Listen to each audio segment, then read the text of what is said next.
We are back again with the brand new episode of Another 24. I am your incredibly handsome host, Torres Montez, and today I have a very special guest in the building. Now, this guest is an entrepreneur. She is an amazing talent in the, is it rosé world? Or wine world, I guess, yeah. Okay. I have the one, the only, Ariel Richardson, the creator, the owner, the genius behind A Rich Rosé that just started. A Rich Rosé. A Rich Rosé. The new Rosé. I'm just kidding. Brand new. Yeah. On the streets. Hot. So how you doing? I'm good, but I think before we start, we should have some, right? Of course. Yeah. Of course. Let's do that. Let's do that. I'm excited to be here. Yeah, same. And while it's the weekend. Yeah, facts. And while you're pouring, tell me a little bit about the bottle, the design, all of these things. So the bottle, the design. So in short, my name is Ariel Richardson, like you just said. And growing up here in Atlanta, everyone always called me A Rich, and they actually still do today. Okay. And I've gone through a lot in life, raised by a single mom. All of the trials and tribulations have come my way. But as I became an adult, I truly felt like amidst all the challenges in life, I always enjoyed myself over a glass of wine.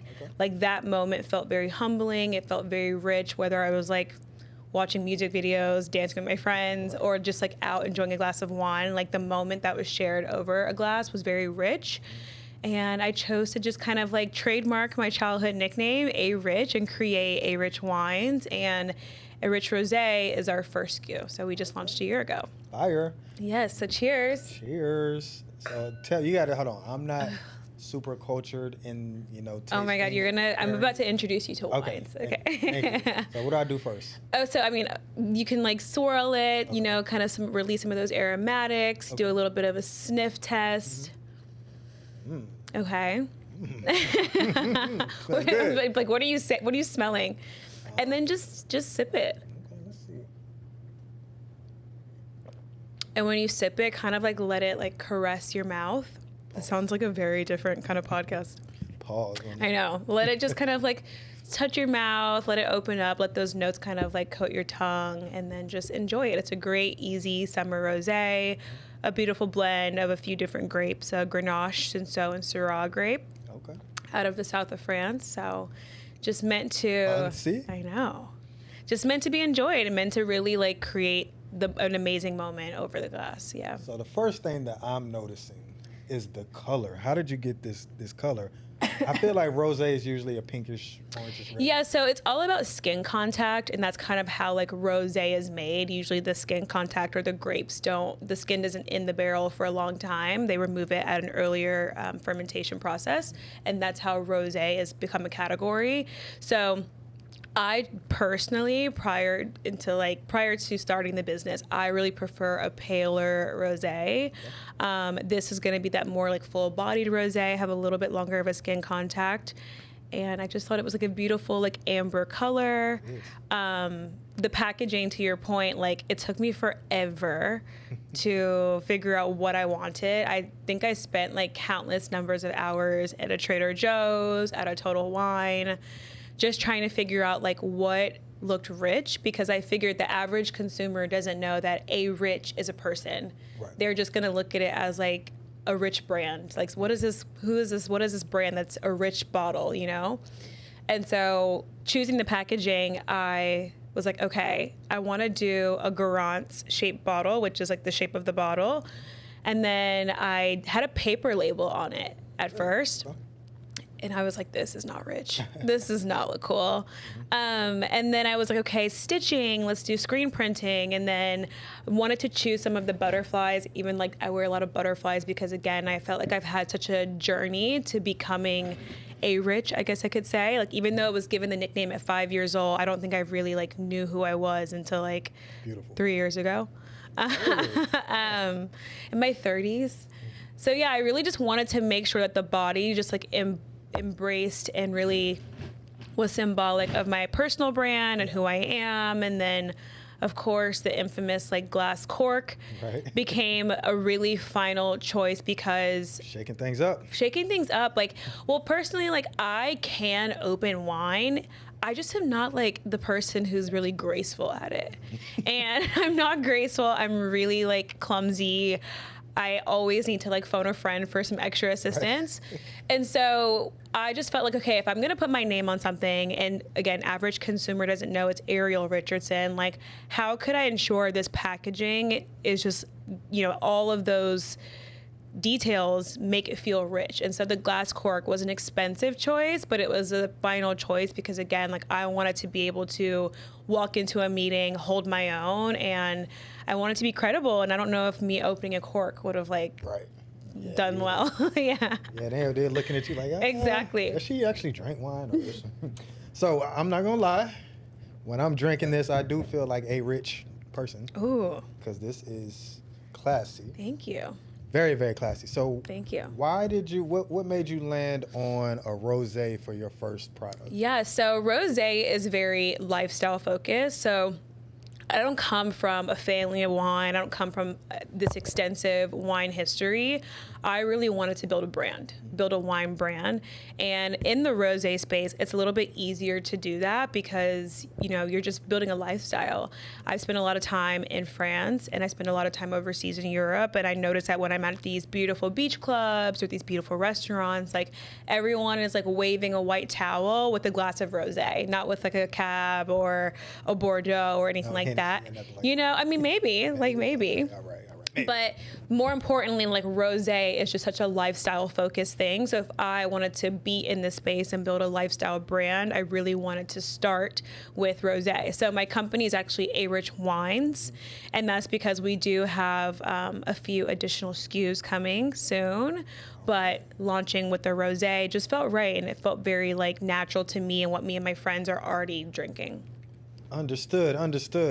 So talk to me about going from, hey, I love wine, to becoming the owner of a wine brand. Yes. I mean, I'm sure there was a lot of education you had to do, a lot of research, figuring out what products to land on, market research, all of these things. So what was that process like? Yeah, so when I was 21, I decided that I was like really into wine because again, a lot of my friends were older. They were already sipping these amazing, expensive wines.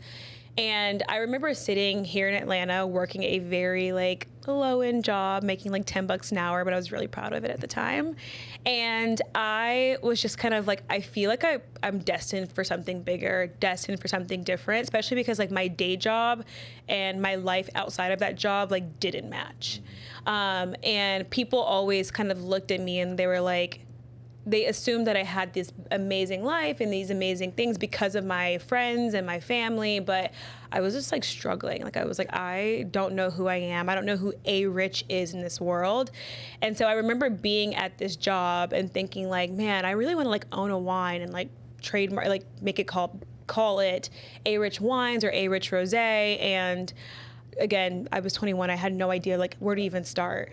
And this idea like lived in the section of my notepad until about like 4 years ago, until I met somebody who was a client of mine at a job. I was living in Texas and I was just off the record. He was a beverage client and I was like, you know, I've always wanted to make a wine. I really wanted to kind of resonate with modern day consumers because there's not many like founder-led brands in the wine space. You see it in makeup, you see it in clothing, you see it in tequila, but you don't really see it in wine. And so I was kind of like, I really want to like create a founder-led brand that's more so about the moment that's created over the glass, not really like what's in the bottle, but like the moment that we're having over the bottle. And he was like, Ariel, are you kidding? This is genius. If you are serious, I want you to trademark, get incorporated, and like I can consult for you. I know how to do it. And so meeting this guy, like he really made me feel like the dream was achievable. So again, like I've sat on this idea for years until I believed that I could actually do it. And even then, like I was like, I still didn't know like what was step one. But somehow, some way, and I didn't even really use like AI until like last year because I was like, what is this thing? Like, you know, and I had a friend who she like always like, I feel like she's like the first user of chat. I was like, can you ask your chat, like, what do I do this? Like, how do I do this? I probably would have been like, you know, been able to start this a lot sooner had we had it, but I really just kind of like just started asking people, using LinkedIn. I'm like obsessed with LinkedIn, like literally adding everybody who's a founder of a beverage brand, even if it isn't wine, because a lot of them are just kind of like copy and paste besides like compliance and regulation. But yeah, that's just kind of how the idea lived in my phone for many years until now I'm like, we're all sipping it. Got it. So did you have to, because I know a little bit about I know about sommeliers and all of these things. Did you have to do any kind of classes? So or I didn't do any kind of classes because, again, like I am building a brand more than I'm building I knew like the region I wanted to work with. I knew I wanted to go into France. I knew I wanted to use a Provence rosé because I personally love that rosé. I am in the process of kind of getting all of my W sets right now. But that said, I didn't do that to start. I just was like, how can I build an amazing brand? My corporate background was in PR and advertising. So I was kind of like, how can I create a brand? I saw so many like founder-led brands, whether it be like Wipies or just like canned cocktails or anything else. So I kind of figured like, okay, like how could I create a brand and do the like marketing steps that I'm selling people? And yeah, here we are. Gotcha. Perfect. So what was like... Can I be like sipping this on camera? Yeah. Okay. Do you think? So what was like the most, or one of the more surprising things you learned about the beverage industry, the wine industry, as you built your company? There's so many things I learned. One of the most surprising things is truly just like the amount of steps it takes just to get into a store. Like, especially because you'll go into a store today, whatever your like package store of choice is, and you see so many brands there, right? Hundreds. And I'm sure a lot of them have maybe a lot of money behind them and it's just like an easier process. But like little old me, like I'm literally experiencing every piece of the puzzle. And every day I'm so shocked by like how complicated it is.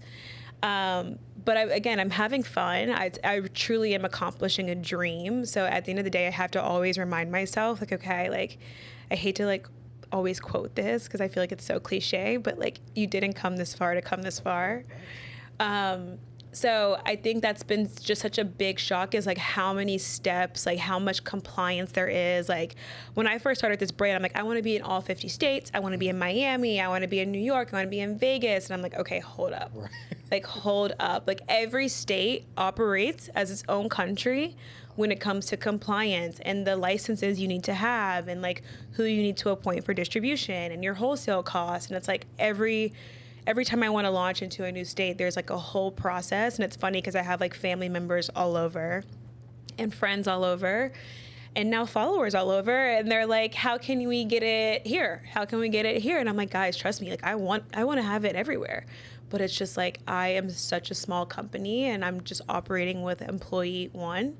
And so that's just still a very big shock because again, like we go to all these grocery stores and package stores and we see so many brands that we come across in one shopping trip. And I'm like, now I go into those stores and I'm like, wow, like how did this person get here? Or how did this person get here? And so that's probably the most shocking thing. Yeah, is that it's not as cut and dry as it is to get into these locations. No. Because I imagine that, you know, some of these like locally owned liquor stores, you can probably create a relationship with the owners. You can. And, you know, bring your product in there. But some of these big box stores, the Targets, the Publixes. Well, even that's interesting too, because like again, like Atlanta is one of those cities where it's like so many amazing small businesses here. And working with like local wine stores, local liquor stores are definitely more of my bread and butter because I work with a very small distribution group here and in other states. And so they tend to want to also support small businesses in this space. But that said, you'll have like a random small business liquor store that's like, great, amazing, congrats. And I'm like, wait, don't you want to work together? And then I still think that part is shocking because I'm kind of like, wait, like we should all be supporting small. Like if I had a small wine store, I would want everybody who's grinding and who is really like doing the work to be there, to be in my store and to be presented to my customers. But I think that's sometimes still like the gut punch I experience every week when I'm trying to like sell to people and they're not as excited to carry it, but maybe not now. Yeah. Or as my mom always says, if somebody tells you no, you're talking to the wrong person. Facts. Yeah. I heard that. Exactly. That's a fact. So was there a moment in your journey that just made you contemplate quitting? Like, you know what, this is just too many hoops. It's too difficult. I don't know if I can do this. Every day. There definitely has been. So I've been in business for 1 year. I turned one on June 2nd, 2026. Wow, Yes. 2 weeks ago. I know. So there's been many situations that I've been hit with that have really like almost like taken the wind out of me a little bit. And I have almost like taken those situations. Number one, I have an amazing support system. So I have to start there and say like thank you to them. Shout out to them. But number two, I think like, again, like I didn't come this far to come this far. And I also have to remind myself like I've already like accomplished a dream. Yeah. Like the fact that we're sitting here today drinking it, like I've already like gotten something that was in my phone to execution. And that is usually the hard part because sometimes people don't even have the courage to take the first step, and I've taken 10. Very true. So I do have so many moments where I'm like, some things feel like way too big for me to take on, but somehow like at the end of the day got to end, and a new day begins. Right. And that's just kind of how I look at it. Cause I'm like, okay, like right now, like I get the Monday scaries like crazy. Really? Oh my God. Uh-oh. I get the Monday scaries like crazy. And I remember like starting my own business. I'm like, okay, great. Like Sunday scaries don't exist because usually when I would clock in, I have to be at work at 8 a.m. I would be like, oh my God, I'm so annoyed. Yeah. But like I get the same Sunday scaries for myself. And it's not because I'm like technically scared. Yeah. It's because like I just have such pressure that I've put on myself to move this thing forward, because also now I have investors and I have like other people's money behind me, and I also just feel like the mission is bigger than the wine at this point. So the wine is how we got here, but the wine is how we'll also continue. And so I feel like there's so many people, and even just on social media, I get so many messages and so many things that are like really encouraging, and like even though I have these moments where I want to stop and I want to be like, I'm so over it, I'd rather just go on vacation, like be a mom. Like, I'm like, but if I like do this, like, what could I accomplish? Yeah. Yeah. No telling where you'll be. I know. I know that, you're brand new. Yes. You've been in business. Little baby. Just a year. Yeah. Now. And your competition are these brands that have been around for decades. Hundreds of years, I'm sure, some of them. So is that intimidating to know that, your brand new brand is doing battle with some of these established people? Yeah, I mean, it's intimidating, but it's also relative, because for me, and just also like the community's feedback to my brand, is that there's amazing wines on the shelf right now, and I'm not in any way trying to compete or say that I'm better than those brands. I'll say it. Yours is better. I'll say it. Thank you. But what I'm really trying to create is more of a mission around the brand, around the bottle. And so again, like it's been very, it's become very aware to me that like these amazing wines that we drink are great, don't get me wrong, but it also doesn't resonate with the consumer today. Right. And a lot of modern day consumers, like we like to spend our dollars strategically.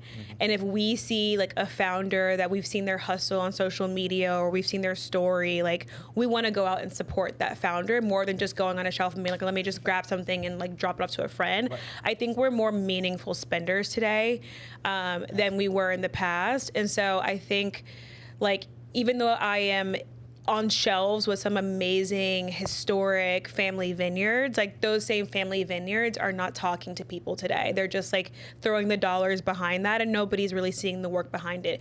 If I had a bajillion dollars, like I think I'd still be wanting to be here, like being on the forefront of making sure people not only know who I am, but know who the brand is. And it's funny because to that point, like, when I wanted to create A Rich Rosé, I was actually really hesitant about being the face of my wine company. Really? Yeah, because I didn't, like, again, the wine space is like a really old, pretentious space. It's like you have people who are like, did you drink the 2003 Voulez-vous coucher avec moi last night? I'm like, no, like, and so I was really like nervous and apprehensive about being like about the way that I looked, discrediting the brand when I go into these meetings. And so I really wanted to just like hide behind the bottle and be like, I wanted this to be the selling point, and the fact that I looked the way that I looked was the bonus. But that said, like I had a lot of advisors and a lot of people be like, no, but they're not, but like A Rich is you. Yeah. Like you are A Rich. And so I think I had to just kind of change my viewpoint on that and own it, and just realize like in every industry you're going to come across like naysayers or people who want to correct you and do that. And you just kind of like grin and cheers to them. Like, thank you for your advice.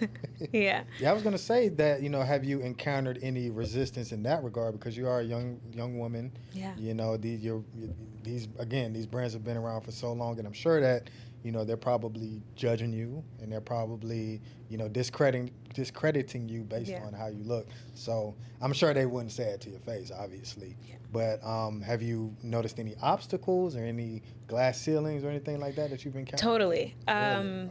I notice it all the time, from the local store down the road to trying to go to New York to pitch to investors to like just join an emerging brand. There's also like other young women in this space who are coming up behind me or who have like recently sold, and that they've been a little bit more awarded the opportunities to be in the room because of how they look. But sorry, what was your question? Oh no, I was just asking if you've noticed anything, any like obstacles. Yeah, I think I'll notice like there's always a critique in the room or somebody in the room who just doesn't believe me. Yeah. Especially because when I walk into a room, I'm very like, hi, I'm Ariel. I'm always like smiling, and I'm like, I just pray that we have like at least 2 glasses and then they'll warm up to it. But they always kind of have this like little bit of like toughness around them because again, this space is such an old space. I have a lot of respect for a lot of the wine brands here, and I'm also trying to gain that respect being a newcomer to the space, but also I'm having a different angle. I'm building a wine brand that's for all of us. It's for every modern day consumer who wants to feel enriched by their life. Again, like back to my origin story, like I didn't always feel enriched in life. Like it took me a long time to finally feel confident, to finally feel like I was the A Rich that people thought I was. And so I always say, like, when I want someone to have a beverage, have a glass of A Rich Rosé, like I also want them to just feel enriched by the moment that they're having in that time. And so I think having that angle, of course, people are like, oh my gosh, she's just a millennial selling to an old industry. But I always have that, and I will always have that too. But I'm like, man, come on, man, we getting drunk or what? Like, I know. That's the thing. That's what I'm like, just turn up. Right. Have 2 glasses. Or what? Like, that's me too. I'm so just like, let's have a good time. Right. And let's just enjoy it. And so when but there's like the business side of it, and that's like what's the serious part.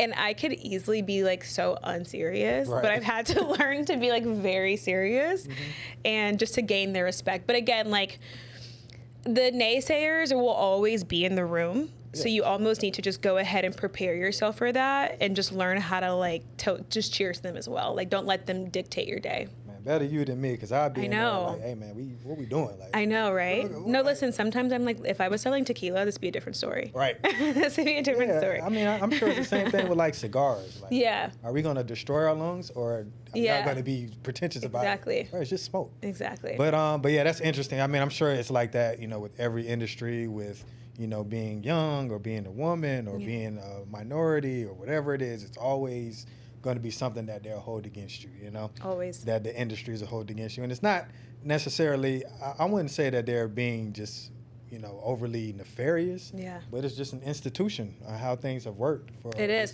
And it's interesting because like the wine industry, in the wine space, less than 1% of wine companies are owned by Black women. Do you know how like small of a percentage that is in comparison to like the grand scheme of this industry? Yeah. So it's funny that like even us less than 1% of winemakers that are women of color, like we ruffle so many feathers in the room, and I kind of love it though. Yeah. I kind of love it. Yeah, that's like we're such a small percentage. Like why are you guys so worried about us? But like thank you. Yeah, I mean they know what's coming. Yeah. They know what's coming. But that's pretty cool. That's pretty cool. So outside of wine, do you enjoy a tequila? Do you enjoy a bourbon and things like that? Yes. So I love wine, of course, but I love a dirty martini. Okay. It doesn't love me, but I love it. love a margarita, and I'm like definitely a spritz girl. And so it's funny because even thinking about like what's next in the lineup, I of course want to make sure that it's something in the wine and sparkling space. But I don't know. I've been thinking about a little bit of bubbles. Oh, really? I know. Okay, Thinking about a little bit of bubbles. I had to talk about Yeah. that. I want to go back to something that you mentioned, which is something that I think a lot of entrepreneurs, deal with and they struggle with, myself included. Yeah. That confidence piece. Yes. That is so important to really everything you do, because you can sell a lot of things just based on confidence. Yeah. Acting like you know what you're talking about. And we don't always feel confident. Yeah. Or we're waiting for a certain metric, some vanity thing to happen, and then we'll feel confident. Yeah. Where did you finally learn to grab that confidence and bring it to the top of the... Well, I'm still learning that confidence, I must admit. I can't tell. Thank you. Well, what's like one thing that I think allows me to be confident is like how I show up for myself that day. And whether it's like making sure I have like the best outfit, or like make a best first impression, or just little things. If I do like a workout that day, like showing up for myself, that way I can show up in the meeting and for the brand. But that confidence piece is still something that will like admittedly say, like I'm still learning. Like I am confident as a person, but like being confident as Ariel Richardson is very different as being confident as the founder of A Rich Wines. And I think that part does come into question because I do find myself surrounded by so many people in this space who have been here for so many years. And like I said, they drink the voulez-vous of the voo-voo, and I'm like, okay. So I think that confidence is something that I am learning every day, but I do find the confidence in the community, like seeing how my friends respond to it, seeing how just like people, every time I get an order online, I feel confident. Right. I'm like, thank you. I'm like, that's confidence. Or every time I find somebody who just like knows the brand, like that gives me confidence. So I find confidence in like really small things. Like I'm sure some people find confidence when they close a deal or something like that, but I find confidence in like the average person like reaching out to me being like, hey, I love your brand. And I'm like, thank you. Like that makes me feel so good. That's nice. That's good. That's good. Yeah, I struggle with that a lot. Do you? Still, what do you do? Even still to this day. So how do you find your confidence? Well, it is a different pieces, two different pieces. Kind of like you explained, like me as Taurus myself. Yeah, I'm confident in that. Right. And I'm confident as far as like what I do, podcasts and personal branding. But sometimes those comments can get to you. They can. But some days I'm just like somebody will say something like if I give a radical opinion. Yeah. And then somebody's like, yeah, this guy's stupid. I don't want to hear this. I'm like, I don't give a fuck. Isn't it kind of funny, like how social media like makes you feel like you can get so like torn down by like a stranger. Right. And it's funny because I feel like of course, like if your friend was to be like, what do I do about this comment? You'd be like, ignore it, But then when it happens to you, you're like, wait, oh my God, I can't ignore it. Right. I can't ignore it. And I like find myself wanting to comment back to everyone. Like, even if it's negative, I'm like, thank you for stopping by. Did you like the page? Did you like the video? Like, but then it's like you almost are like, ugh, like you can't focus on that. And what you should do is every single person who is tearing you down, like just take that little comment as like it boosted you somehow, whether it was a view or it was a comment, boosted your algorithm. Yeah. So there you go. Yeah, because people would be like, nobody cares. But you cared enough to comment. But you cared, You cared enough to comment. Like, think about it. Like, do you ever comment on people's videos? Rarely. If it's something funny, it's always positive. Yes. I have never looked at a video, disliked it, and then commented. Right. Exactly. I just can scroll. Like I just never needed to tear someone down to comment. Also, especially entrepreneurial people, because I know how hard it is. So why would I even? It's such a hustle. So I'm like, why would I even take 5 seconds out of my day to make you feel bad about taking the first step in your journey? I've never done that. Who does that? There's only facts. Facts. So I do want to touch on that piece of it too, the business side and, you know, the technical and the legal and all of these things. Yeah. So how did you learn, where did that business acumen come from, you think? Wow. So again, like when I was told to kind of like that I had this client at my advertising job that was like, if you're serious about doing the job, I can help you and do this, this, and this. I shout out Jimmy Semrick. I love him. He's the best. Jimmy. Hey, He's help the me out, best. Jimmy. Jimmy was the best. I was like, okay, Jimmy, like, what does day one look like? Right. What does day two look like? And it's funny because Jimmy also is young.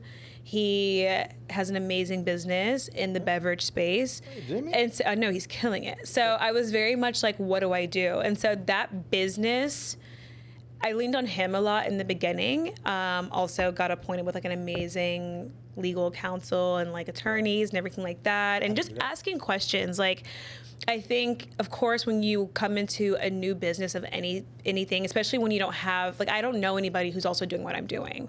So I didn't really have anyone to ask. Like, hey, what can I do? Like, I'm owning a beverage. Like, who do I do for this compliance and this warehousing and bonded ware? And also, I launched my company when tariffs were imposed. Ugh. And that was, like, crazy. Like, I don't think anybody had an answer for me. And like I said, my friend, I'd be like, can you ask your chat, what do I do?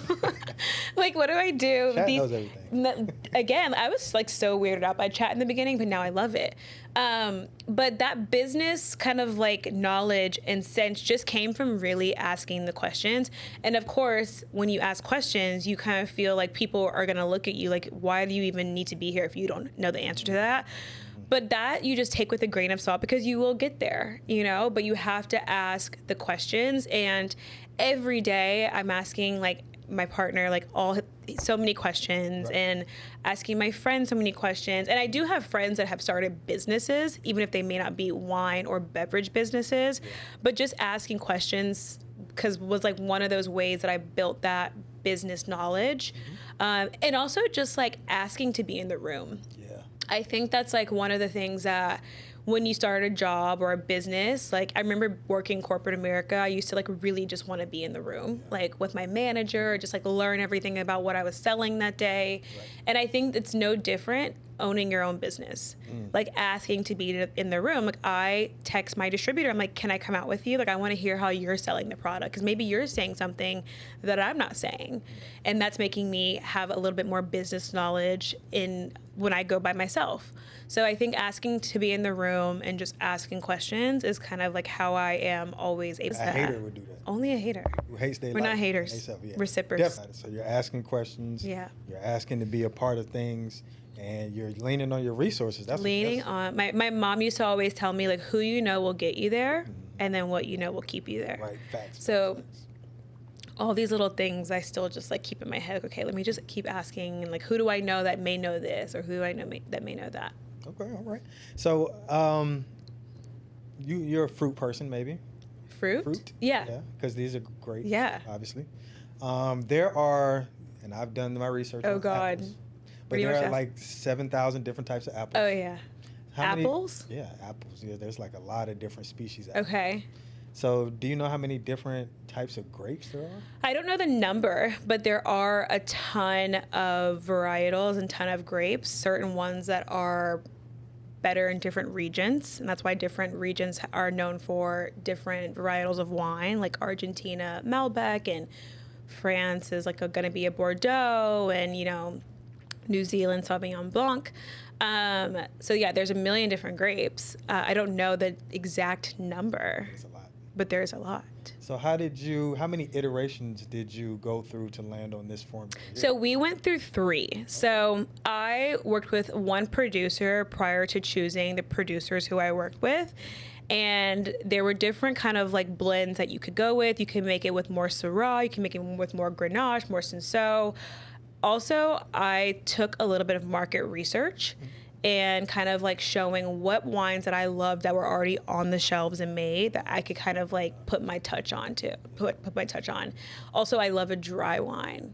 And so not everybody loves a dry wine. Like, I love a dry wine. It's not for everyone's palate, and that's totally okay. There's nothing wrong with that. But I also wanted to make sure like my wine was drier, and my wine had this blend and this varietal and this grape and a little bit like percentage more of this and more of that. Got it. It's a whole science experiment when you think about it, actually. Sounds like it. Yeah. Sounds like it. But I bet that was fun, though. It is fun, and also like it's not a bad place to work. Right. It's not a bad place to like be in the south of France and like trying to figure out what you want to do. And I remember that year I spent a lot of time by myself between England and in France, because I found a really amazing design studio, House of Tales, to work with that did all of the packaging for us. And then France, because that's where I wanted to source from. But even when I was coming into this space, some people were kind of giving me their opinions on what I should do. And again, with the name A Rich, someone was like, why don't you like do a rosé from Argentina or a rosé from Spain? Or I could have used domestic juice and used like a rosé from Sonoma or Napa or Oregon. But again, because I am who I am and I look the way that I look, I knew that I wanted to source from a region that had a lot of respect for rosé, just to be able to be like entertained in the room. And it's so funny, I was at a 4th of July party and there was this woman there, like very like fancy woman. And she's like, oh, where's your wine from? And I'm like, Provence. And she's like, thank God. I wasn't going to try it if it was from like Sonoma. What? I know. They're such snobs. Right. I know. But again, like to that point, I knew if I was coming to play ball, I had to like play ball. Yeah. I had to make sure I knew what I was doing, because I knew I was going to get that. And I get it all the time. So, wow. Yeah. Woo, yeah, I know. It's so tough. It's so tough. Better you than me. So, wow. So what do you do when has there been an interaction where somebody was just kind of negative or just kind of... Yeah.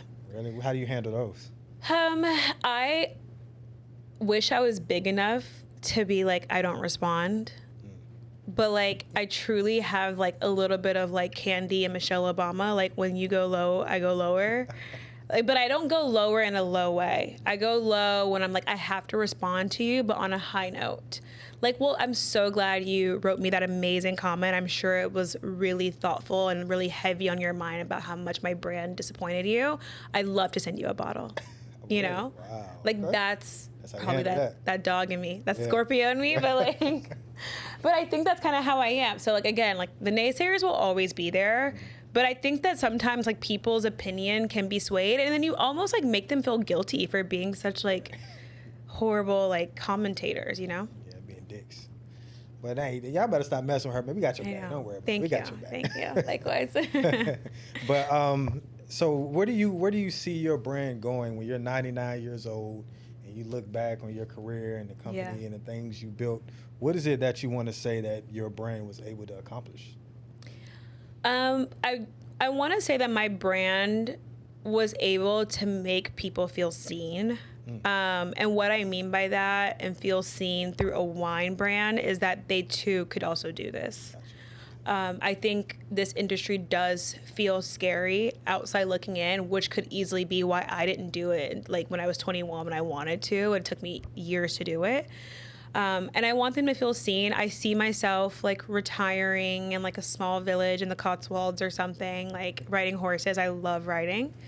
And I just see like but I also think because I'm building a brand that's kind of like building me, like in terms of confidence and who I am in my 30s, like I don't think that I would ever like want to get out of it. Like I'm happy to sell it, and that's obviously the plan, is to exit, but to still have a little bit of a piece in it and like kind of like the direction it goes.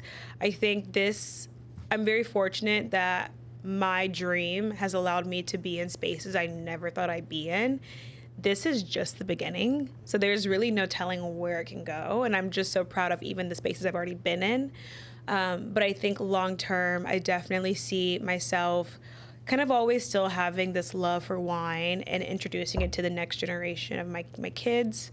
Having my family like really own like real estate in France and kind of just having it as a generational thing. Got it. I feel like that's rich. Yeah, for sure. You're well on your way. Thank you. To doing that. So what was it like when you got the first official bottle? You unwrapped it, you unboxed it, you uncorked it. What did that feel like? That, I think I still have a photo on my phone of like holding it because I was like, oh my God. So that was like, it was a lot of excitement, don't get me wrong, but I was also like relieved because crazy story, like when you plan, nothing goes right. And what I mean by that is we launched the business in Texas, where I was living last year in Dallas. And I had gotten an opportunity to do a partnership with this like amazing private club in Dallas. It's like, if you know Dallas, it's like Highland Park Village. It is like the most prestigious place in Dallas. And I really wanted to show up. Like I really was really happy for the opportunity. And I wanted to make sure that we were well represented. And so I was writing to my producers like, hey guys, like, can you send me the samples? Like everything was delayed. Again, the tariffs, like everything was just, things were being held up in customs. Like it was just crazy. I think the tariffs were like 10 and they were 15%. It was just a lot. You really could not have predicted like things to go worse. And so I had also like worked with the social media manager and we were planning to do like a countdown to like launch and invite my social media followers to see like all of the design concepts that we had to get to this bottle. Right. And so I was like super apprehensive, but just like every delay that could happen was happening. Yeah. And so when it will go wrong. Literally like everything will go wrong. And so I remember holding the bottle for the first time and like I didn't even cry. But I remember thinking about that moment, like playing that moment in my head, thinking like, how am I gonna feel? Mm-hmm. And it was like super like anticlimactic. I was like, okay, all right, it's here. Like now let's get it to the venue. Like I don't think I like resonated in like, wow, like so much hard work and like this has landed me here. Like I just was like, all right, great, looks great. Let's put it on the truck. Mm-hmm. Like I was just moving so fast. So I think like, and it's funny because like people will always ask me like, has it hit you? Like, has it hit you? And I'm like, no, like nothing's really hit me. I think the moment that hits me the most is when I see people drinking it not in my presence. Because like obviously like if people are with me, like I'll have the rosé, you know, and it's like you can order whatever you want, but like they think they do it because they love me or they're supporting. But when I see like, I remember I was like scrolling through like Instagram and I saw somebody like at a book club in New York and they had a bottle on the table and like they didn't tag me or anything, but I was like, wow, like it's right there. Like that like hit me. Wow, yeah. So I was like, wow, like that's cool because their like random book club is like drinking rosé. Like that's so fun. Or I think somebody like wrote to me on Instagram, was like, I just had I was at a tasting in the West Side. This was like another moment that made me feel like, wow. Mm-hmm. And it was a tasting in preparation for National Rosé Day. And so my distributor was bringing out all of the rosés that she had in her portfolio, mine being one of them. Okay. And we were like wrapping up. My friend stopped by to try it and a priest walks in. And he's like fully like in his like decor. Mm-hmm. So I'm like, maybe I shouldn't ask him if he wants a glass of rosé because I don't really know. But also like he's here, so I don't know. So I was like, hi, do you want to try some rosé? He was like, yeah, I'll try some. He's like, well, and again, my distributor has all of her wines there. He's like, yeah, well, I've tried that once. I don't need to try it again. And I was like, wait, you've tried this one? He's like, yeah, I've tried that at a pool party. My sister had it. And I was like, well, I'm the founder of that one. Wow. And he was like, what? You are? And I'm like, yeah, like I'm Ariel Richardson. Like it's my childhood nickname. Like, he's like, that's so crazy. Well, I had no idea. We all drank and he showed me photos. Wow. And like the priests were turning up to the rosé. And I feel like that felt cool. Like a moment like that. Right. That is, I mean, that's kind of close to godly. Got a godly wine. It is a godly wine. You know, Jesus turned water into wine. Exactly. So that was like a moment that definitely felt like, okay, like people, like the reach that it gets is exciting. That's cool. That's awesome. Now me, I'm not a big drinker. Mm-hmm. You know, I'll have a drink on occasion. That's good. But usually it'll be like a Moscow Mule or something like that. Okay. But when it comes to wine, when it comes to champagne, these kind of type of things, are there any types that get you more drunk than the other ones? That get you more drunk. So like, I mean, I think like if you're looking at like ABV, like the alcohol percentage is going to be higher in like red wines. Okay. So we have a 12% ABV. Okay. That was intentionally done. Rosés usually land between like 12 and a half, 13. It's really rare that they go to 14. I wanted to err on the side of a lower ABV because I didn't want the alcohol to be the forefront of the product. I wanted the like taste and the juice to be the selling point. I also wanted you to enjoy it. Like if you're just like lit off like one sip, you're just gonna keep drinking. You're not gonna really like appreciate it. And so if you like, so when you drink, do you just want to get lit? Or you kind of like, let me like enjoy the taste? Trying to get me in trouble. Oh yeah, sorry. No, I'm just kidding. Sorry. But yeah, I mean, I just want to feel nice. Yeah, you want to feel nice. Shit-faced, I guarantee you though, like 2 glasses of this, and you will feel very good. I'm already feeling kind of good. See, don't you feel relaxed? Today, I didn't eat anything, but I feel good. Yeah, well, you had your fruits, your daily fruits. There we go. Yeah.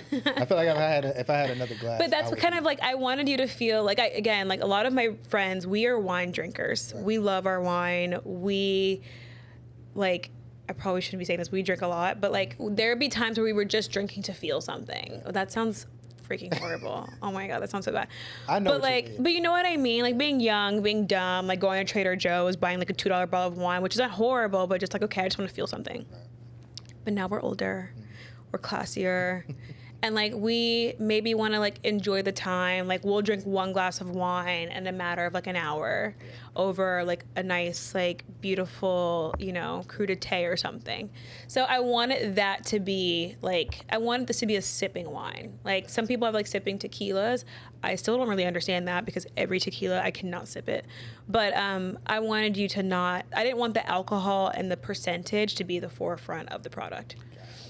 Going back to something you said, so are the expensive wines actually better?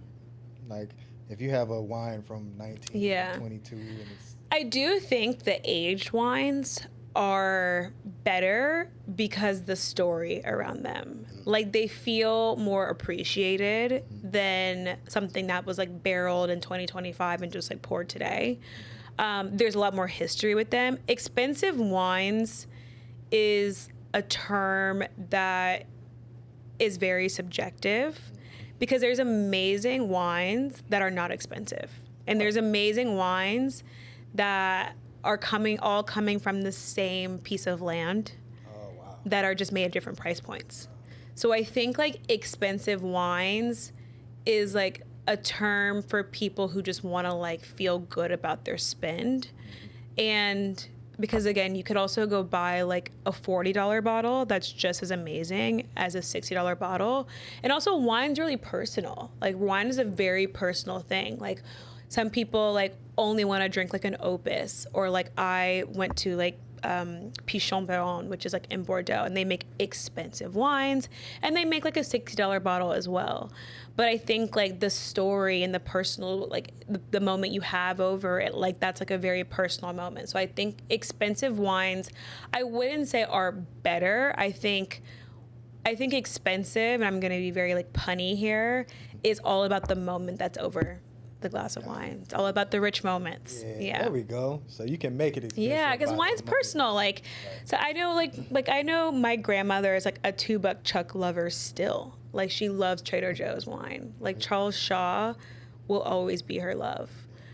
And like that's her thing. Like I'm not gonna tell her buy a $15 bottle of wine. If she loves her $2 Chuck, she loves it, and that's good for her. Yeah, exactly. I remember seeing this video on social media where they had this blind taste test. Yeah. And they tricked people into thinking that they were drinking expensive wine. Yeah. Yeah, and they so I guess they had like 4 or 5 different glasses, and they told them that this glass was more expensive than this glass, and then had them judge the taste.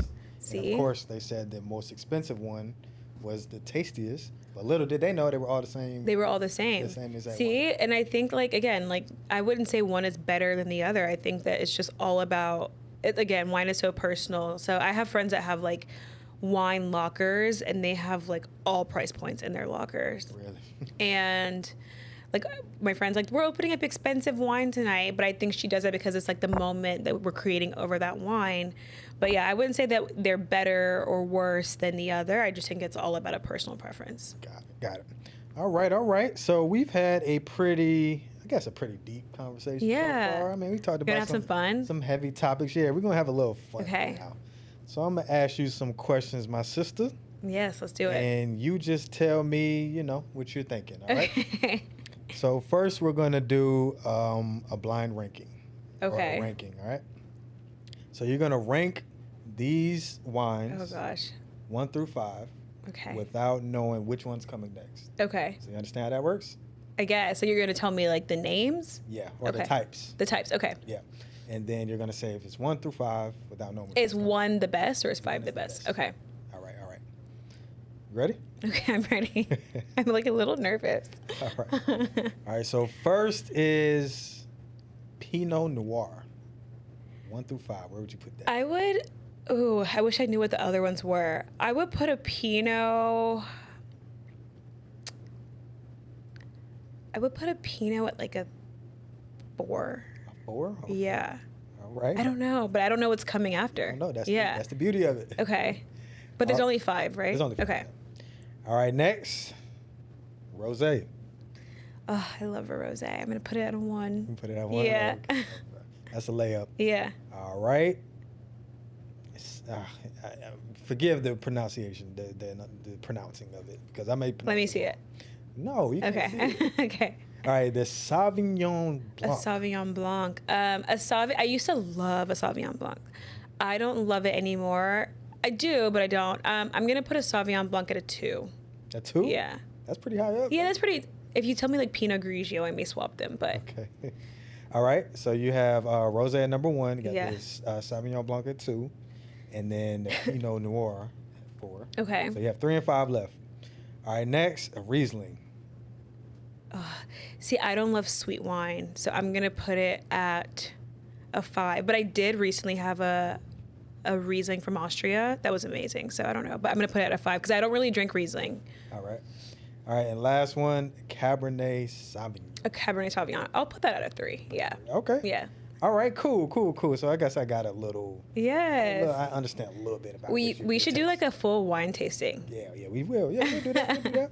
All right. Next, we're gonna do just a this or that, Okay. and you just tell me which one you're picking. It's kind of similar to what we did, but a rosé or a champagne. Like a still rosé. Still rosé. Yeah.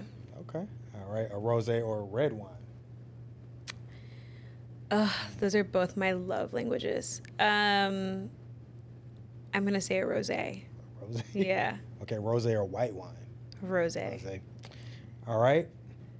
A French rosé or a California rosé. French rosé. French rosé. Yes. Is there a huge difference? Provence. Oh, well, never mind. All right. A wine tasting or a nightclub? A wine tasting. A wine I tasting. like gave up my club hat. I can't like stay awake past 10. Really? Yeah. Okay. Napa Valley or Tuscany? Ooh. Napa does have some amazing wines, but I'm gonna say Tuscany because I love a good trip. I love crossing the ocean. Okay. Are the wines like a lot different overseas when you get them? They're amazing. They're also very local, and you have it like with someone's like nonna. Like it's just amazing there. Yeah. Got it. All right. Pinot Grigio or Champagne? Yes, Pinot Grigio is like one of these like wines that I feel like doesn't get enough credit. Because I love still, I'm gonna say Pinot Grigio. Okay. Yeah, like the bubbles. I love a prosecco over a champagne, which is Italian, but I don't. Champagne just makes my head hurt. Like, Really? oh my gosh, like I don't know what it is, but I have the worst hangovers from champagne. Really? Yeah. That's funny. Yeah, it's not that funny. I'm sorry. I'm sorry for your pain. It's all good. All right. So the name of this show is called Another 24. Okay. And the reason why it's called Another 24 is because that's like the biggest blessing that we can get. Yes. You know, people around the world, we don't all agree on much. Right. But, you know, everybody in the world wants another 24 to, you know, create some new wines or chase your dreams or hug your family or do whatever it is you want to do. I love that. Right. So there is somewhere in the world, there's Okay. a young lady. She's watching everything that you're doing, and she wants to do everything just like you. She wants to have her own wine one day. She wants to be in the south of France and Italy and taking all these trips, doing all these things. Yeah. But she might be struggling. She might be having a hard go at it. She Yeah. might not know what her next steps are. So if you could talk to this young lady and give her maybe 30 seconds or so of some encouragement, I want you to look right at that camera and talk to her. This one right there, that was yours. Okay, I have to think about what I would say. So another 24, if a woman wants to start a wine company and she needs some advice, I would say don't worry about getting all of your ducks in a row. They'll never be in a row. Just take the first step.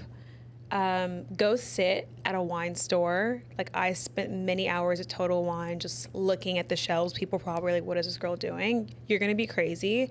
But just make sure that at the end of the day, you love what you're doing. Have a glass of wine over it all. It makes it a lot easier to get through. Take the first step, take the risk. I think the worst thing you could do is always wonder if you could do it. And at the end of the day, as long as you stay true to who you are, the naysayers will be there, the commentators will be there. Just make sure you have a strong support system. Make sure you have amazing friends you can always call out the blue. And then make sure you're making a really great wine, because you'll want to drink plenty of glasses of it.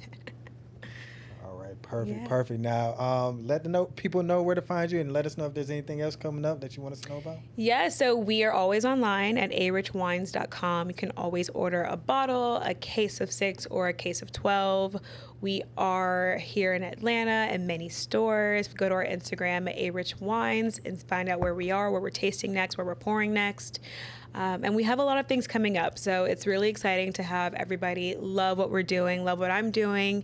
And at the forefront of the wine is the community. And I want to make sure that we're all just really creating a rich community. Perfect. Beautiful, beautiful. Well, listen, this was such a great conversation. Is the hour done? That's the hour's done. Yeah, oh, wow. We're up out of here. That was quick, right? That was so quick. I learned a lot about wine and your journey Thank and you. your product. And, you know, I think I might buy a couple bottles of you wine. Should. I might do that. I know. We'll stack some like right here. Yeah. I think we got a new official drink at Another 24. Yes. Our official beverage is A Rich Rosé. A Rich. But definitely, you know, again, thank you so much for coming. Anytime you want to come and, you know, talk to us about what's going on, you got something new you want to talk about, you got a place to do it, right? Thank you so much. This was so fun. Yeah, it was fun, right? This was so fun. Okay, we'll see you. We'll have to plan this again. Oh yeah, for sure. We're gonna do it. We're gonna do it regularly. All right. Love it. Thank you. All right. Ooh. That was good. See, that was so fun. Yeah. You did really good. Did I? I don't even know what I said, but how do you edit it all? How do I? Yeah, like what does that process look like? Or do you even edit it, or is it just kind of like you just go? I edit it. So first thing I'll do is